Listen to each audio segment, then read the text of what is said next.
Bonjour à tous et bienvenue à Catch Club. Alors on se retrouve aujourd'hui pour une annonce par rapport à la chaîne et un gros événement qui aura lieu en février. Donc pour ceux qui suivent les vidéos de la chaîne depuis plusieurs mois, vous êtes au courant que j'étais à un salon qui s'appelle Paris Manga and Sci-Fi en octobre 2018. Donc pour ceux qui ne connaissent pas Paris Manga and Sci-Fi Show, en fait donc comme le dit le nom, c'est le grand salon qui est consacré au manga et à tout ce qui est science-fiction. Et donc ça a lieu 2 fois par an au Parc des Expositions à Paris. Et en fait depuis quelques années lors de Paris Manga, il y a le Catch Corner, donc le coin catch. Donc le Catch Corner, qu'est-ce que c'est? Donc c'est un coin dédié au catch qui est organisé par Sylvain Guernalec. Et en gros, lors de chaque Paris Manga, vous avez le droit à une table avec du merchandising, des DVD, des t-shirts, des figurines. À côté de ça, vous avez un ring avec 2 shows de catch par jour. Donc habituellement, Paris Manga dure toujours 2 jours, samedi et dimanche. Donc vous avez 2 shows de catch le samedi et 2 shows de catch le dimanche, un le matin et un l'après-midi chaque jour. Donc ça fait quand même 4 shows de catch durant le week-end. Et honnêtement, pour y avoir été en octobre en plus, c'est pas 4 fois le même show. Les organisateurs essayent de mettre en place quelques rivalités durant le week-end. Comme ça, en fait, si tu vois les 4 shows, tu as vraiment une histoire avec à la fin, par exemple, une grosse stipulation. Là, pour vous donner l'exemple, quand j'y étais en octobre, en fait, il y avait une rivalité entre 2 catcheurs durant les 4 shows. Et au final, lors du 4e show, il y a eu un match pour régler la rivalité. Et donc, le perdant s'est fait raser la tête devant tout le monde en direct. Et donc, à côté de tout ce qui est catch FR avec ces 4 shows de catch durant le week-end, vous avez également la présence d'une superstar américaine qui est là durant les 2 jours. Par exemple, quand j'y étais en octobre, c'était Sami Zayn. Avant ça, ils avaient déjà reçu Christian ou encore Lita si je me rappelle bien. Et donc la superstar américaine est disponible pour des séances d'autographes, des séances photos, des meet and greet. Et chaque jour, en fin de journée, elle fait une petite conférence de 20-30 minutes où elle répond aux questions des fans. D'ailleurs, je vous avais filmé l'une des conférences de Sami Zayn que j'avais postée sur la chaîne, donc n'hésitez pas à la checker. Et donc lors de la dernière édition, moi en octobre, comme je vous l'ai dit, j'ai pu assister à 4 shows de catch. À côté de ça, j'ai pu revoir Tom Laroufa que j'avais pas vu depuis une dizaine d'années et que je connais depuis maintenant 17-18 ans. Du coup, j'avais pu l'interviewer, on avait fait une super interview de plus de 20 minutes. Pareil, la vidéo est disponible sur la chaîne, donc n'hésitez pas à la checker. Puis forcément, il y avait quand même pas mal de fans de catch qui étaient présents, donc tu rencontres des fans, tu parles de catch. Et à côté de ça, en fait, tu te balades voir tous les autres stands, parce que comme je vous l'ai dit, il y a vraiment de tout. Il y a des stands sur les mangas, il y a des stands sur la science-fiction, il y a des stands sur les arts martiaux. Et à côté, vous avez un énorme espace de vente avec des stands de figurines, par exemple, des stands de nourriture asiatique, un petit peu de tout, en fait. Et donc, pour info, la prochaine édition de Paris Manga aura lieu les 16 et 17 février 2019.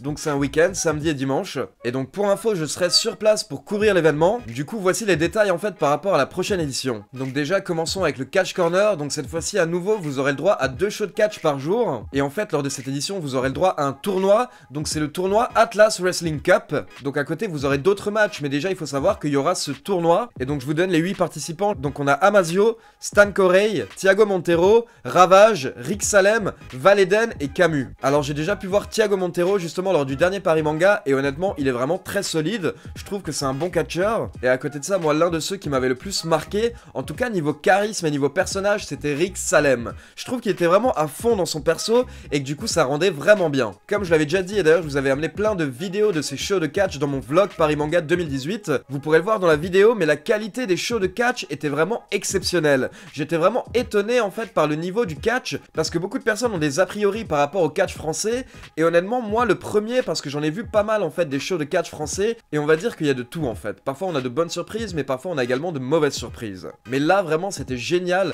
lors de la dernière édition de Paris Manga, il y avait cette atmosphère limite un petit peu de show indépendant US, avec toute la foule qui était collée aux barrières, notamment forcément moi celui qui m'avait marqué c'est l'Aigle Blanc qui est vraiment très bon dans un ring. Et à côté de ça, lors du main event du 4e show, on avait eu le droit à un match entre les 3 plus grandes superstars du catch français actuellement, Tom Laroufa contre Senza Volto contre Tristan Archer. Donc pour info d'ailleurs, la fédération l'annonce.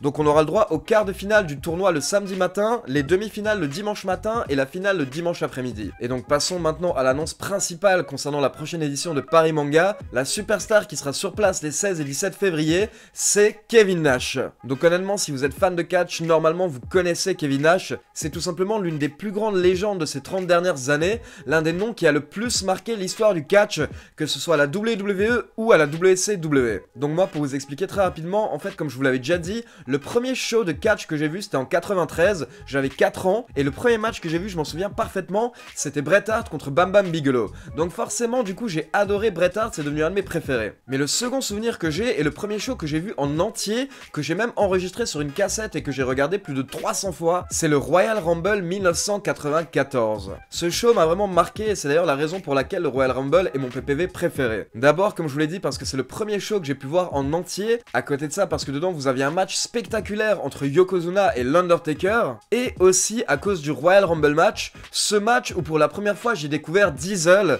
Donc Diesel en fait c'était le nom de Kevin Nash à l'époque à la WWE, quand la WWE s'appelait d'ailleurs la WWF. Et Diesel a débarqué dans le ring. Il était immense, il mesurait plus de 2 mètres. Et le mec était juste simplement trop cool. Je sais pas comment vous expliquer ça, mais moi en tant que gosse en fait quand j'ai vu ce mec, j'ai marqué, comme on dit, j'étais un marque, je suis devenu ultra fan instantanément. Et donc en plus il a débarqué dans le ring et il a commencé à dominer le match, il a éliminé facilement 6 ou 7 personnes les unes après les autres, puis par la suite il y avait cette association avec Shawn Michaels qui était tout simplement génial, puis il a eu un règne de champion du monde qui a duré près d'1 an en 95, où il a d'ailleurs main eventé WrestleMania contre Shawn Michaels, et donc ensuite, et ça vous le savez, vous m'avez vu depuis la création de la chaîne, je veux dire j'ai les t-shirts, j'ai les sweatshirts NWO, etc. Pourquoi? Parce que du coup en fait, en 97 en France, on n'avait plus la WWF. D'un coup en fait, Canal+ a arrêté de diffuser la WWF et ils sont passés du jour au lendemain à la WCW, donc qui était la fédération concurrente. Et à ce moment-là en fait, moi j'étais étonné parce qu'il y avait plein de catcheurs que je ne voyais plus à la WWF et en fait je découvre qu'ils sont tous à la WCW et qu'ils sont dans ce clan ultra cool qui s'appelle la NWO, le New World Order. Et donc je retrouve Scott Hall, je retrouve Kevin Nash, je retrouve le 1-2-3 Kid qui s'appelait maintenant Six, on voit Ted DiBiase, on voit Macho Man, il y avait tellement de personnes en fait que je connaissais déjà, dont j'étais fan, ce qui fait qu'en fait j'ai tout de suite accroché au produit WCW, mais en plus il y avait cette NWO qui était vraiment particulièrement cool, et je pense que beaucoup d'entre vous vont être comme moi. Honnêtement en fait la période où j'ai préféré regarder du catch limite c'était quand j'étais enfant, cette période où tu sais pas vraiment si c'est faux, c'est vrai, bon à 8-9 ans toute ma famille m'avait déjà expliqué que c'était totalement faux, mais je vais dire honnêtement t'es un gosse et tu t'en fous au final, tu regardes ça avec des yeux d'enfant, tu regardes ça avec des étoiles dans les yeux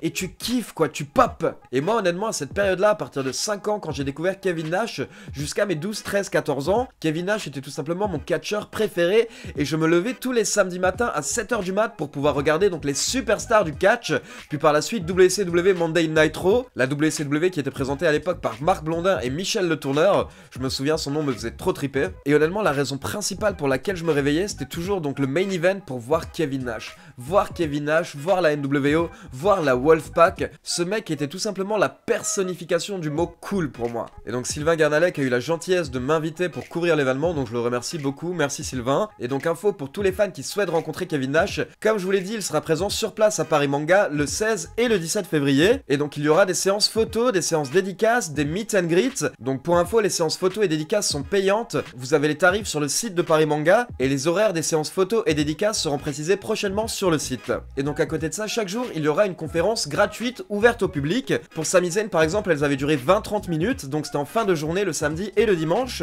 Et à ce moment-là, en fait, c'est l'occasion aux fans de poser leurs questions directement à la superstar. À côté de ça, pour info, il faut savoir que moi, normalement, je dis normalement parce qu'on sait jamais, les choses peuvent changer, mais normalement, je pourrais interviewer Kevin Nash en tête à tête. Donc surtout, n'hésitez pas, si vous avez des questions, laissez-les-moi dans les commentaires. Comme ça, si vous ne pouvez pas les demander à Kevin Nash lors de la conférence, ou si vous ne pouvez pas assister à Paris Manga, n'hésitez pas à me les donner et je les demanderai à Kevin Nash si je peux bien faire l'interview. Et pour info, pour toutes les personnes qui souhaiteraient me croiser sur place, moi j'y serai le samedi et le dimanche, et à mon avis je débarquerai aux alentours de 10h le matin, et je resterai jusqu'à 17 ou 18h. Donc je vous le précise en fait parce que beaucoup de personnes m'ont demandé dans les commentaires d'essayer d'organiser des rencontres abonnés par exemple. Après je vous avoue que moi je trouve ça assez compliqué en fait, parce qu'honnêtement je ne sais pas vraiment où sont mes abonnés, enfin si, même je le sais, et tout ce que je peux vous dire c'est que c'est vraiment dispersé en fait à travers la France, la Suisse, la Belgique, le Québec, différents pays africains même. Donc c'est assez difficile pour moi de dire rendez-vous à Strasbourg ou à Paris. Je sais pas honnêtement s'il y a beaucoup d'abonnés de Catch Club dans ces villes et si du coup ça vaudrait le coup. Donc honnêtement ce que je m'étais dit c'est que je ferais une rencontre abonnée en mai avant le show de la WWE à Paris. Mais donc déjà pour les personnes par exemple qui souhaiteraient me rencontrer et surtout pour avoir des shows de catch et rencontrer Kevin Nash,